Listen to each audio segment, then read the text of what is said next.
Halo, nama saya Zedi Kejo, edukator Skor Sekuritas. Selamat datang di S-Talk.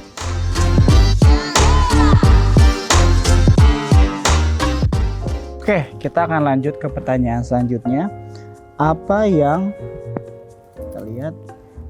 dimaksud dengan halo effect? Oke, apa yang dimaksud dengan halo effect? Jadi halo effect ini sesuai dengan utility theory atau teori utilitas. Seseorang mengambil keputusan itu dianggap rasional kalau dia dapat mengelola informasi yang diterima itu secara sempurna. Nah, hukum rasional itu dikatakan membutuhkan dua hal. Yang pertama itu adalah konsistensi dan koherensi, ya, konsistensi dan koherensi. Jadi kalau misalnya kita mendapatkan informasi gitu kan, kita bisa mendapat informasi yang cukup dan kita kelola yang dengan baik, disinilah yang disebut dengan namanya rasionalitas. Nah, tapi ternyata apa? Berdasarkan penelitian, banyak orang melanggar rasionalitas ini, ya. Jadi memang dalam dunia berinvestasi banyak orang lebih menggunakan intuisi dan perasaannya daripada mengumpulkan informasi yang cukup. Nah, karena kejadian inilah terjadi yang namanya bias, cognitive bias, ya. Jadi cognitive bias itu dalam pikiran kita terjadi karena contohnya kalau misalnya kita melihat satu informasi gitu ya, kita mengambil kesimpulan hanya berdasarkan informasi itu saja tanpa melihat lebih dalam lagi atau mencari informasi-informasi lain yang bahkan mungkin bisa menjadi lebih relevan buat kita. Contohnya gini, saya kasih analogi ya. Analoginya kalau misalnya kita sedang berjalan ketemu sama orang yang sedang berpakaian pakai jas, ya, berpapasan. Dalam pikiran kita pasti berpikir, wah, orang ini satu rapih, yang kedua dia pasti punya pekerjaan untuk membiayai pakaiannya dia. Tapi apa? Tapi ternyata orang ini sebenarnya lagi dalam perjalanan untuk interview ke tempat pekerjaannya, ya, untuk mendapatkan pekerjaan karena dia tidak punya pekerjaan.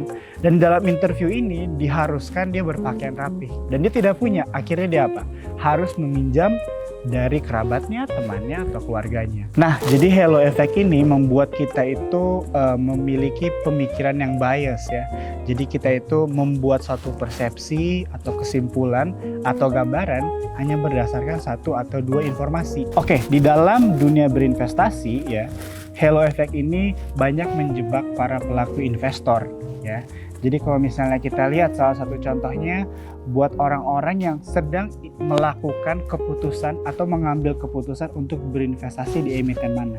Ya, jadi mereka cuma contohnya melihat dari rasio size atau book to market dari suatu emiten dan mengambil kesimpulan bahwa perusahaan dengan kapitalisasi besar itu lebih menguntungkan. Padahal kalau misalnya kita lihat secara historisnya, perusahaan atau emiten yang kapitalisasinya kecil bahkan juga bisa lebih menguntungkan.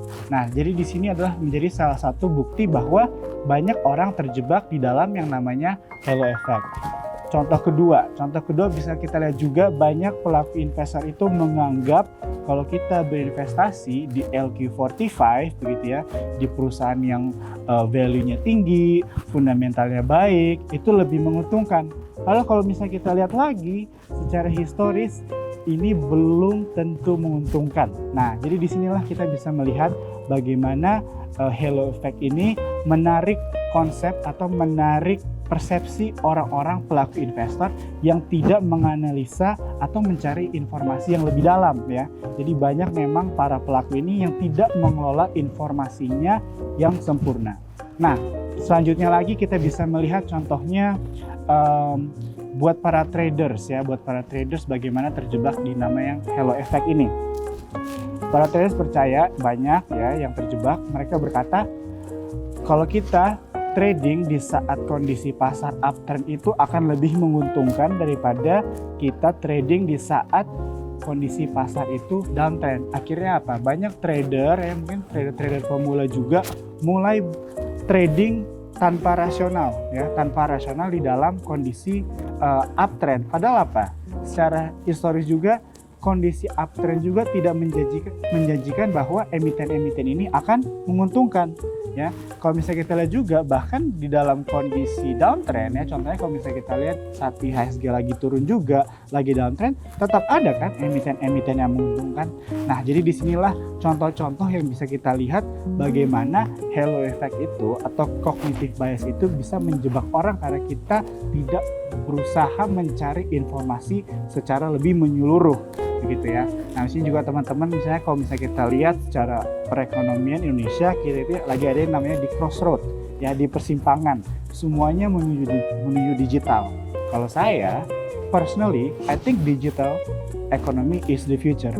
Tapi apakah semua saham atau emiten yang berbau digital atau teknologi itu menguntungkan? Nah, di sini kan menjadi pertanyaan buat kita juga. Perlunya kita itu untuk bisa mengevaluasi atau mengelola informasi yang kita terima, ya kan? Nah, jadi teman-teman, tapi halo effect ini juga bisa kita hilangkan. Caranya ada 3. 1, dengan pengalaman, kedua dengan edukasi yang sesuai, dan yang ketiga adalah dengan kesadaran kita masing-masing.